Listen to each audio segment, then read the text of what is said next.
yasezeranije ibihugu by'Uburayi ko Uburusiya bwiteguye kubiha igisubizo kiryana ku bikorwa burimo gukora byo kwegeranya intwaro zigamije gutera Uburusiya. Yanavuze ko ubwoba abanyaburayi bagaragaza bw'uko Uburusiya ngo bugiye kubatera ngo ari ubwoba budafite ishingiro habe na rito. Nabo ubwabo ntabwo bashobora kwizera ibyo bavuga by'uko Uburusiya ngo bwenda kubatera, niko yavuze.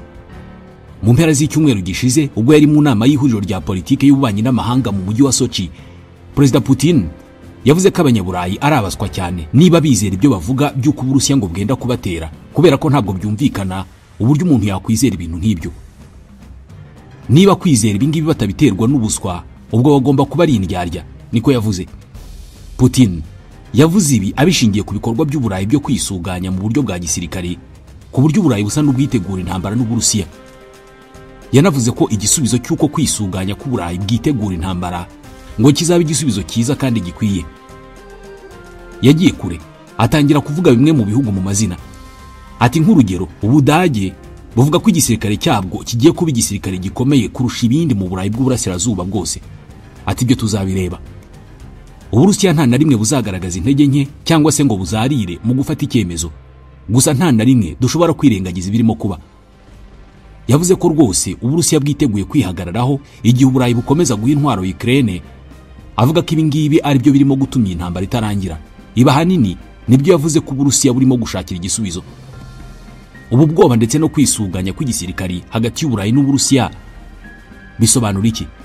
Byaturutse he? Reka tubivugeho. Imibanire y'Uburusiya n'Uburayi yabaye mibi cyane guhera mu kwezi kwa kabiri mu 2022 ubwo Uburusiya bwateraga Ukraine. Kuva icyo gihe ibihugu by'Uburayi byakajije ingamba z'ubwirinzi kuko Uburusiya bwari bwerekanye ko intambara ishobora kugaruka ku butaka bw'Uburayi nyuma y'intambara ya kabiri y'isi. Ibintu byarushijeho kuba bibi cyane ku itariki ya 10 y'ukwezi kwa 9 ubwo drone 21 z'Uburusiya zinjiraga mu kirere cya Polonye, igisirikare cya OTAN kigahanura eshatu. Bwari ubwa mbere kuva intambara y'Uburusiya na Ukraine yatangira Uburusiya butinyuka kohereza drone mu kirere cy'igihugu cy'Uburayi kitari Ukraine. Izo drone 21 z'Uburusiya zinjiye mu kirere cya Polonye ziturutse mu kirere cya Belarus, nkuko byemejwe na Minisitiri w'Intebe wa Polonye Donald Tusk. Ingabo za Polonye n'iz'Ubuholandi nizo zahise zirasa eshatu muri izo drone. Ntabyo zangije kuri Polonye, usibye ibisigazwa byazo byaguye aho ku butaka bwa Polonye bikangiza inzimwe. Ibi byose Uburusiya bwarabihakanye, buvuga ko nta gahunda bwigeze bugira yo kohereza drone mu kirere cya Polonye, kandi ko nta buryo na bumwe buhari bw'uko drone bakoresha mu ntambara na Ukraine zaba zarageze mu kirere cya Polonye. Ibisigazwa by'izarashwe byapimwe n'ubutegetsi bwa Polonye byerekanye ko izo drone ari z'Uburusiya, zarimo iza Gerbera. Izi ngizi zishobora gukoreshwa mu kuyobya uburari mu ntambara cyangwa se zigashyirwaho ibisasu. Gerbera ni ubundi bwoko bwa Shahid 136 z'abanya-Iran. Izi nizo Iran yahaye Uburusiya nk'ubufasha muri iyi ntambara. Umugaba mukuru w'ingabo za Belarus, Pavel Muraveike, icyo gihe yavuze ko izo drone zose zaturutse ku kurenga umurongo kw'intambara ya drone hagati y'Uburusiya na Ukraine. Yanavuze ko nabo no kuvuga Belarus ngo barashe zimwe muri zo mbere yuko zinjira mu kirere cya Polonye. Yavuze ko igisirikare cyabo cyasangiye aya makuru n'icya Polonye ndetse n'icya Lithuania. Umunyamabanga mukuru wa OTAN Mark Rutte we yahise avuga ko ibingibi atari ibintu byo kwihanganira kuba Uburusiya bwatangira kwinjira mu kirere cya OTAN. Ibi byateye impungenge umuryango wa OTAN utangira gutekereza ko Uburusiya bushobora kubatangizaho intambara. Minisitiri w'ububanyi n'amahanga wa Polonye Radoslaw Sikorski we yavuze ko ibingibi Uburusiya bwabikoze bubishaka, bugamije gusuzuma uburyo OTAN yiteguye. Ntabwo bwari ubwa mbere Uburusiya buvogera ikirere cyo mu bihugu bya OTAN. Nk'ubwo hari indege 3 za MiG-31 z'Uburusiya zigeze kumara iminota 12 mu kirere cya Estonia.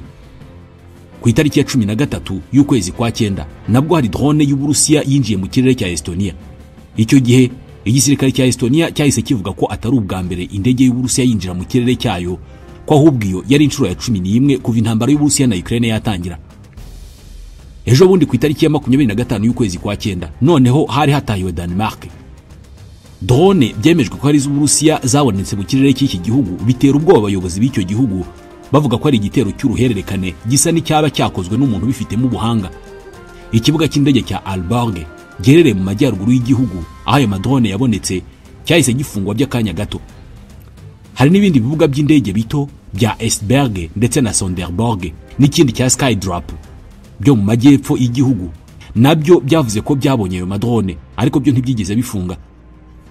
Aya madrone yabonetse nyuma y'uko ibibuga by'indege bya Copenhagen, umurwa mukuru wa Denmark, n'icya Oslo, umurwa mukuru wa Norvege, byari byabaye ngombwa ko bifunga kubera drone zari zavogereye ikirere cyabyo. Ibi bikorwa byose rero byateye ubwoba OTAN n'Uburayi muri rusange, batangira gutekereza ko Uburusiya bugiye kubatera, kubera ko ibi bikorwa babifashe nko kubagerageza kugira ngo Uburusiya burebe urwego biteguyeho. Gusa mu nteko rusange ya Loni i New York, Minisitiri w'Ububanyi n'Amahanga w'Uburusiya Sergei Lavrov yavuze ko igihugu cye nta mugambi gifite wo gutera ibihugu bigize umuryango w'ubumwe bw'Uburayi cyangwa se OTAN, ariko aburira ko hazabaho igisubizo gikomeye ku bugizi bwa nabi ubwo ari bwo bwose bugamije kwibasira Uburusiya. Mu ijambo yavugiye mu nteko rusange ya Loni, Lavrov yavuze ko gutera ubwoba Uburusiya bikozwe n'ibihugu by'amajyaruguru n'uburengerazuba bw'isi ngo bikomeje kuba ibintu bisanzwe kandi byusubiramo buri munsi. Yanakomeje anenga Isiraheli avuga ko nubwo Uburusiya bwamaganye ibitero bya Hamas byo ku itariki ya 7 y'ukwa 10 mu 2023 ngo nta mpamvu n'imwe ihari yo kwica urubozo abanyapalestine muri Gaza cyangwa se gahunda yo kwigarurira intara ya Cisjordanie. Isiraheli yivuga ko ibikorwa byayo bya gisirikare muri Gaza ari ngombwa cyane kugira ngo itsinde umutwe wa Hamas.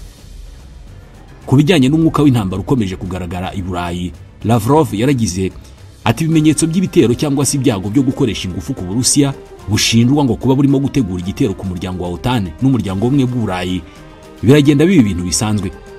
Perezida Vladimir Putin yagiye ahakana kenshi iby'ubu bushotoranyi. Uburusiya nta mugambi bwigeze bugira cyangwa se ngo bube bunawufite uyu munsi, ariko igitero icyo ari cyo cyose kizakorerwa igihugu cyanjye kizagira igisubizo gikomeye kandi cyihuse, niko yavuze. Uburusiya bwahakanye uruhare urwo ari rwo rwose nyuma y'uko Denmark itangaje ko drone z'Uburusiya zinjiye mu kirere cyayo mu buryo buteguwe zikagurukira hejuru y'ibibuga by'indege byayo. Denmark yavuze ko ibyo bikorwa bisa n'ibyakozwe n'umuntu bifitiye ubuhanga, ariko nta bimenyetso bihari byerekana ko ari Uburusiya. Mbere yaho, Estonia yari yashinje Uburusiya kwinjira mu kirere cyayo n'indege za gisirikare, mu gihe na OTAN iherutse gukora ibikorwa byo kurinda ikirere cya Polonye mu rwego rwo gusubiza ibitero bya drone z'Uburusiya byinjiye mu kirere cy'icyo gihugu. Ibi byose birimo kuba mu gihe intambara y'Uburusiya na Ukraine iri mu mwaka wayo wa 3 igiye kwinjira mu wa 4. Donald Trump we yavuze ko ibihugu bya OTAN bikwiye kurasa indege z'Uburusiya zigaragara mu kirere cyabyo, nawo uwo muryango nawe utangaza ko uzakoresha ibikoresho byose byaba bya gisirikare n'ibitari bya gisirikare kugira ngo wirwaneho nyuma y'ibikorwa bishya w'isi by'ubushotoranyi. Donald Trump kandi asa n'uwahinduye ibitekerezo yari afite ku ntambara yo muri Ukraine, aho mu cyumweru gishize yavuze ko Ukraine ishobora kwisubiza ibice byose yahoranye byatwawe n'Uburusiya ndetse ikanarenzaho ikaba yanafata bimwe mu bice by'Uburusiya. Mu ijambo rye kandi Sergei Lavrov yagarutse ku mubano hagati y'Uburusiya na Amerika, aravuga ati mu mikorere ya Leta Zunze Ubumwe za Amerika z'ubu tubonamo ubushake bwo gushaka ibisubizo bifatika byafasha gukemura ikibazo cya Ukraine ndetse no gushaka ubufatanye bushingiye ku nyungu rusange aho kuba ku ndangagaciro za politiki. Mu kunenga andi mahanga y'uburengerazuba, Lavrov yibajije ku mpamvu y'igihe byafashe bimwe mu bihugu biri mu Bwongereza n'Ubufaransa ngo byemeze leta ya Palestine, avuga ko bisa naho byategereje igihe kirekire cyane. Muri rya jambo Vladimir Putin yavugiye i Sochi mu cyumweru gishize, yavuze ko ibihugu by'Uburayi binyuze mu mikorere yabyo yo guhora byongera umuriro muri iyi ntambara ngo nibyo nyirabayazana no kutagera ku mahoro muri Ukraine.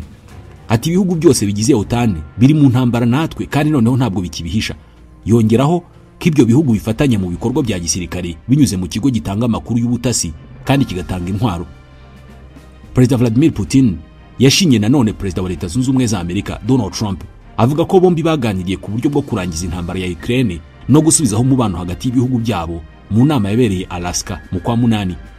Ati Donald Trump ni umuntu ushobora kumva abandi. Perezida wa Amerika kuva yasubira ku butegetsi mu kwezi kwa mbere muri uyu mwaka arimo gukora ibishoboka byose ngo ashakishe inzira irangiza iyi ntambara yo muri Ukraine.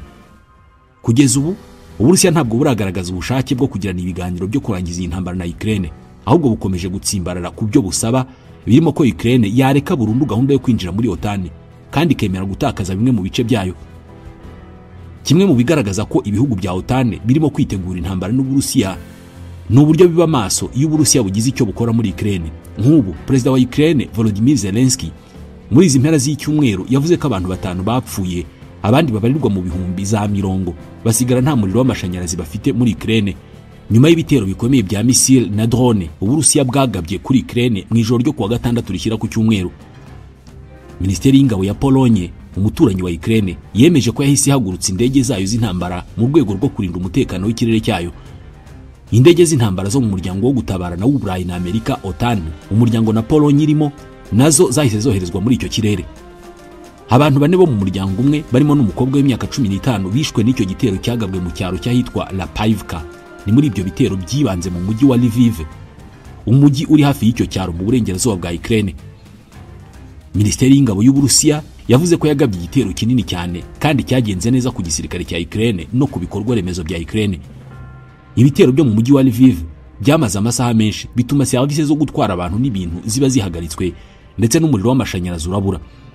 Zelensky yavuze ko uturere twa Ivano-Frankivsk, Chernihiv, Sumy, Kharkiv, Kherson, Odessa na Kirovohrad natwo ngo twagabweho ibitero. Ati dukeneye ubundi bwirinzi n'ishyirwa mu bikorwa ryihuse cyane ry'amasezerano yose ya gisirikari, cyane cyane y'ubwirinzi bwo mu kirere mu rwego rwo gukuraho iterabwoba ryo mu kirere. Agahenge ku ruhande rumwe ko mu kirere karashoboka, ndetse icyo nicyo nyirizina gishobora gufungura inzira iganisha ku biganiro nyabyo. Ibi bitero by'Uburusiya bibaye nyuma y'iminsi mike umwe mu bategetsi muri Amerika avuze ko igihugu cye kizashyigikira Ukraine mu bitero bigera imbere kure ku butaka bw'Uburusiya. Ubuyobozi bw'ibikorwa bya gisirikare mu ngabo za Polonye bwatangaje ubutumwa ku rubuga nkoranyambaga rwa X bugira buti indege za Polonye n'izabo dufatanyije zirimo gukorera mu kirere cyacu, mu gihe ubwirinzi bw'ikirere bwo ku butaka hamwe n'uburyo bw'ubutasi bwa radar bwashyizwe ku rwego rwa mbere rwo hejuru cyane rwo kuba bwiteguye. Uburusiya bukomeje gukaza umurego mu bitero byabwo ku bikorwa remezo by'ingufu z'amashanyarazi bya Ukraine mu gihe igihe cy'ubukonje bwinshi kiri hafi. Kuva Uburusiya bugabye igitero gisesuye kuri Ukraine mu mwaka wa 2022, ingabo zabwo zigaruriye byinshi mu bice by'akarere ka Donbass ko mu burasirazuba bwa Ukraine, ibice birimo na Luhansk na Donetsk. Kugeza ubu Uburusiya buragenzura 1/5 cy'ubutaka bwose bwa Ukraine, harimo n'umwigimbaki rwa Crimea bwiyometseho mu 2014. Mu Burusiya ubwirinzi bwo mu kirere bwashenye drone 32 za Ukraine mu ijoro ryo ku itariki ya 4 rishyiriye 5 nk'uko byatangajwe kuri iki cyumweru. Ibiro ntaramakuru RIA bya leta y'Uburusiya nibyo byabitangaje ubwo byasubiragamo amakuru ya Minisiteri y'ingabo y'Uburusiya. Muri iki cyumweru, Keith Kellogg, intumwa yihariye ya Amerika muri Ukraine, yabwiye televiziyo Fox News yo muri Amerika ko Amerika izashyigikira Ukraine mu kugaba ibitero imbere kure ku butaka bw'Uburusiya. Ubwo yarabajijwe niba aho Perezida wa Amerika Donald Trump ahagaze ari uko Ukraine ishobora kugaba ibitero bigera kure, Kellogg yaragize ati igisubizo ni yego, ni ugukoresha ubushobozi bwo kurasa kure, nta hantu ho kwikinga hazaba hari. Ibyo Uburusiya buvuga ko OTAN irimo kwitegura kubugabaho ibitero, nabwo bukavuga ko bwiteguye rwose kwirwanaho, birasa n'ibyakora ibara mu birebana n'intambara. OTAN yinjiye muri iyi ntambara mu buryo bweruye, hashobora kuba haba ibintu bibi cyane kandi byinshi ku mpande zombi. Igisigaye ni ukureba niba iyi ntambara ishoboka.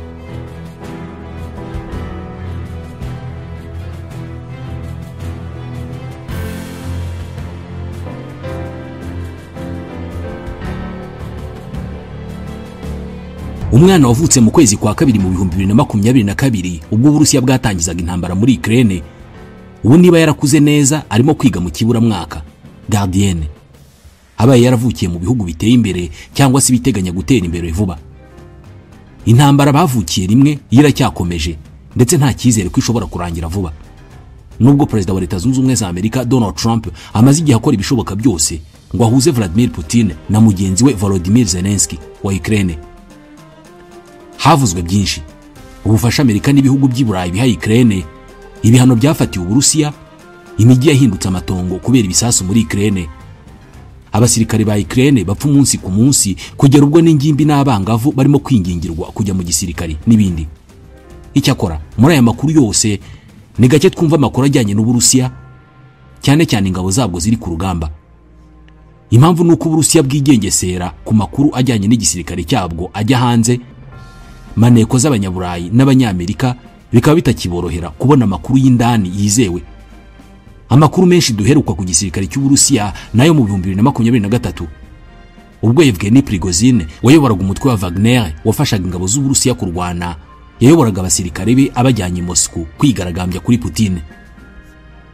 Urugendo rwabo rwahagarikiwemo hagati. Nyuma y'amezi 2 Prigozhin agwa mu mpanuka y'indege kugerana n'ubu tutaramenya niba ari impanuka cyangwa se niba ari hanurwa.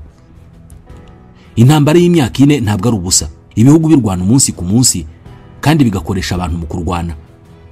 Ibyangiritse ni byinshi, ariko kubijyanye n'abasirikare bari muri iyo ntambara, abapfuye, abakomeretse n'ibindi bimaze kwatikirira, ntabwo ari kenshi tubyumva. Nyamara amakuru amaze iminsi ajya hanze agaragaza ko uretse Ukraine, Uburusiya nabwo bwashegeshwe n'iyi ntambara. Nubwo utabigereranya na Ukraine yari isanzwe ipfundikanya mu gisirikare. Iki gihombo mu bya gisirikare ku Burusiya nicyo tugiye kugarukaho muri iki kiganiro, ndetse n'amayeri Uburusiya bwakoresheje ngo bukomeze kubona abasirikare barwana iyi ntambara. Kuba intambara yarasenyeye Ukraine byo ntabwo ari inkuru nshya. Na nubu imijyi n'ibikorwa remezo by'icyo gihugu biracyasukwaho ibisasu n'ingabo z'Uburusiya. Nibura 1/4 cy'abaturage bari batuye Ukraine mbere y'intambara barahunze, baba bahungiye hanze n'imbere mu gihugu. Banki y'isi igaragaza ko hakenewe nibura miliyari 524 z'amadolari ngo Ukraine izongere kubakwa isubire uko yahoze. Ubwo ntibavuga ku bihumbi n'ibihumbi by'abasirikare bayo bamaze kugwa mu ntambara. Nubwo bimeze bitya, hari inyandiko iherutse kujya hanze iturutse muri Minisiteri y'Ingabo y'Uburusiya ivuga ko muri uyu mwaka wa 2025 ingabo z'icyo gihugu zimaze gupfusha abasirikare basaga 281. Ni raporo yashyizwe hanze n'ibinyamakuru by'i Burayi, ariko ikagaragaza buri mubare w'abasirikare b'Uburusiya bapfuye, unité ya gisirikare babarizwagamo n'ibindi. Ibi bikagaragaza ko urupfu rutari ku ruhande rumwe gusa. Ndavuga uruhande rwa Ukraine isanganywe intege nke kuva intambara yatangira. Uretse abasirikare bapfuye kandi, Uburusiya bivugwa ko bumaze gutakaza miliyari z'amadolari ku bikoresho bya gisirikare. Urugero, ibifaru icyo gihugu cyahoranye mbere y'intambara, nibura 2/3 byabyo byamaze kurasirwa ku rugamba, kimwe n'ubwato bwinshi bw'intambara Uburusiya bwakoreshaga mu nyanja y'umukara itandukanye Uburusiya n'ibihugu byo mu Burayi bw'amajyepfo ashyira Uburasirazuba. Nubwo ubukungu n'izindi nzego z'igihugu ari byo byagezweho cyane n'ingaruka z'intambara mu Burusiya, igisirikare nacyo ntabwo cyasigaye, nkuko twabibonye muri raporo twatangiye tuvugaho. Ikinyamakuru The Guardian kivuga ko kuva intambara yatangira nibura Uburusiya bumaze gupfusha abasirikare barenga miliyoni. Ibintu byemezwa n'inzego z'igisirikare muri Amerika no mu Bwongereza, nubwo ushobora kwigengesera ku mibare nk'iyi ngiyi mu gihe yatanzwe n'abantu basanzwe bazwiho kutavuga rumwe n'ubutegetsi bw'Uburusiya.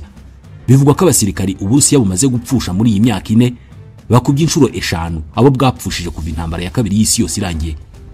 Andrew Danieli, uyobora ikigo gikora ubushakashatsi Atlantic Council's Eurasia Center, aherutse kuvuga ko benshi mu basirikare bapfuye cyane muri iyi ntambara ku ruhande rw'Uburusiya ari abari hagati y'imyaka 30 na 39, barimo n'abakorera bushake bahamagajwe ubwo intambara yari irimbanyije.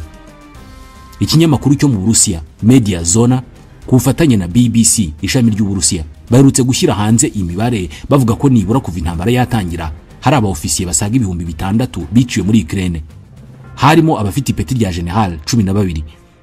Icyakora nubwo abasirikare benshi b'Uburusiya bivugwa ko biciwe muri Ukraine, Perezida Vladimir Putin yakoresheje uburyo bwose bushoboka ngo atabura abasore ku rugamba. Intambara igitangira mu 2022 yasinye iteka rizamura agahimbazamusyi k'abasirikare bashya binjiye mu ngabo, aho nibura umwe ku mushahara we hongeyeho agahimbazamusyi k'amadolari 4,970, ni hafi miliyoni 7 ubariye mu manyarwanda. Hari n'abahabwaga agahimbazamusyi kisumbuyeho, cyane cyane mu duce ingabo zajyaga gushaka abakorera bushake hakaboneka bake, bigasaba ko amafaranga azamurwa ngo abinjire igisirikare babe benshi. Uretse agahimbazamusyi kandi, umushahara w'umusirikare w'Uburusiya nawo warongejwe ku buryo nk'umushya winjiye mu ngabo ahabwa umushahara w'amadolari 2,500. Byabaye ubuhungiro ku rubyiruko rwinshi rwari mu bushomeri. Ikisumbuyeho nuko imiryango ifite abana bayo baguye ku rugamba nayo ihabwa amafaranga atubutse, aho nibura buri musirikare w'Umurusiya upfuye umuryango uhabwa amadolari 158, ni miliyoni zisaga 220 z'amanyarwanda. Ibyo ubwabyo bituma n'umuryango wabuze uwawo udasakuza cyangwa se ngo urakarire leta. Nubwo kongera amafaranga ahabwa abasirikare ku ruhande rumwe byatanze umusaruro, inzobere mu by'ubukungu zivuga ko byateje ikindi kibazo cy'ubwiyongere bukabije bw'ibiciro ku masoko, kubera ko mu baturage harimo amafaranga menshi. Ubusanzwe ubwiyongere bukabije bw'ibiciro ibizwi nka inflation biterwa n'ibintu birimo kuba igihugu kitabasha kwikorera byinshi mu byo abaturage bakenera, ibyinshi bikava hanze ugereranije n'ibyo boherezayo. Ibiciro kandi bishobora kwiyongera mu gihe ibiciro by'ibyifashishwa mu nganda nabyo byazamutse. Urugero, niba ari uruganda rukora amavuta mu bihwagari, ibiciro by'amavuta bishobora kwiyongera kubera ko ibihwagari byahenze cyangwa se ikirere cyabaye kibi umusaruro ukaba muke, bigatuma amavuta akorwa n'uruganda aba make kandi abayakeneye ari benshi, cyangwa se bigatuma uruganda rujya kuvana ibihwagari kure cyane, ibiciro by'ikiguzi bikiyongera. Ubundi buryo bwo kwiyongera kw'ibiciro ku masoko ni igihe mu gihugu harimo amafaranga menshi, aribyo birimo kuba ku Burusiya, ku buryo ntawe ugira ubwoba bwo kwishyura amafaranga menshi kubera ko arayafite. Ububi bw'ibi ngibi nuko abaturage basanzwe bo batabona amafaranga menshi babigenderamo, ntibabashe kugira ubushobozi bwo guhaha.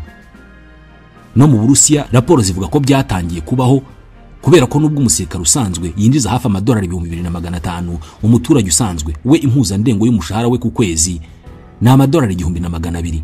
Ni ukuvuga ngo umusivili uhuriye n'umusirikare w'Uburusiya ku isoko ababonye ishyano, ntabwo mwahatana ku biciro ngo umutware igicuruzwa. Daniel anavuga ko uko kohereza urubyiruko rwinshi mu gisirikare bishobora kugira umusaruro w'akanya gato, ariko ku bukungu mu gihe kirekire bikaba bibi. Impamvu nuko benshi muri urwo rubyiruko rujya kurwana ari narwo rwifashishwa n'inganda zifasha igihugu gutera imbere. Inganda nizibura abakozi bato kandi bafite ubumenyi bukomeye, zizahagarika akazi cyangwa se zikoresha abadatanga umusaruro wifuzwa, bisubiza inyuma ubukungu. Uko kubura abakozi byanatangiye kugira ingaruka ku nganda zimwe na zimwe.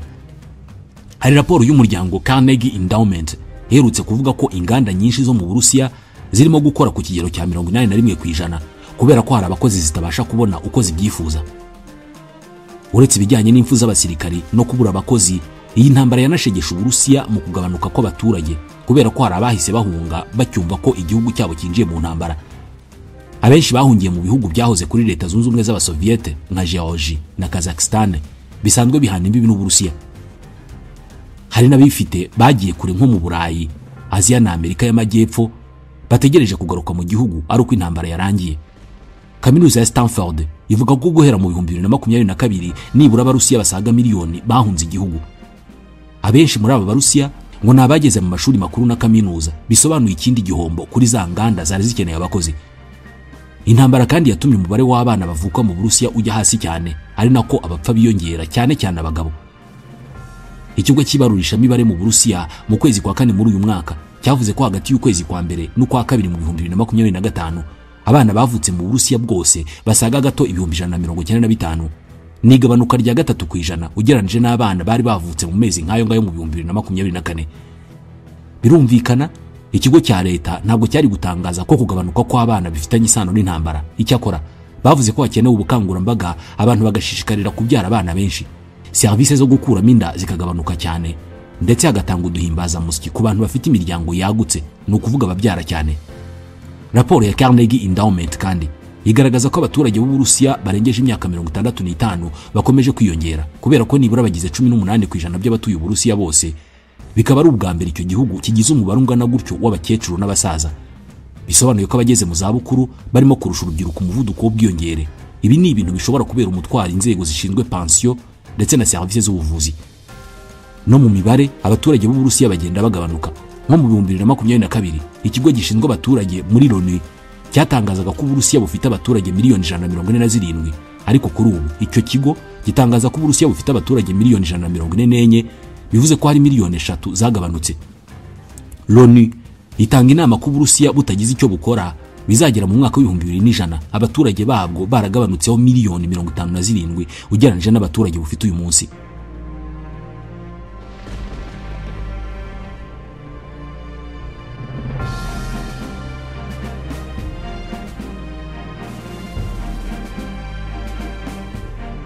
Kugeza ubu intambara iracyakomeje. Perezida Vladimir Putin aherutse gutangaza ko bafite 20% by'ubutaka bwa Ukraine kandi nta gahunda yo kugarura ubwo butaka kuri Ukraine hari. Ibyo Uburusiya busaba ngo bwemere guhagarika intambara birimo ko Ukraine itazajya mu muryango wa OTAN, ko nta ngabo z'ibihugu byo mu burengerazuba bw'isi zizajya ku butaka bwa Ukraine, ndetse ko nta no gutanga akarere ka Donbass kose, ahubwo bigomba kwemezwa ko kometswe ku Burusiya.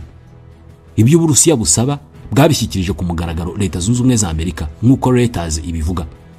Putin yemeye ko nta bindi bice azongera gufata mu ntambara mu turere twa Kharkiv na Zaporizhia, ndetse yemeye kurekura bimwe mu bice yafashe mu turere twa Kharkiv, Sumy na Dnipropetrovsk. Ibi birimo impinduka ugeranije n'ibyo Putin yari yasabye mu 2024 ubwo yavuga ko Ukraine igomba gutanga uturere tune twose Uburusiya bwiyometseho mu buryo bunyuranije n'amategeko mu 2022. aho harimo Donetsk na Luhansk ho muri Donbass ndetse na Kharkiv na Zaporizhia.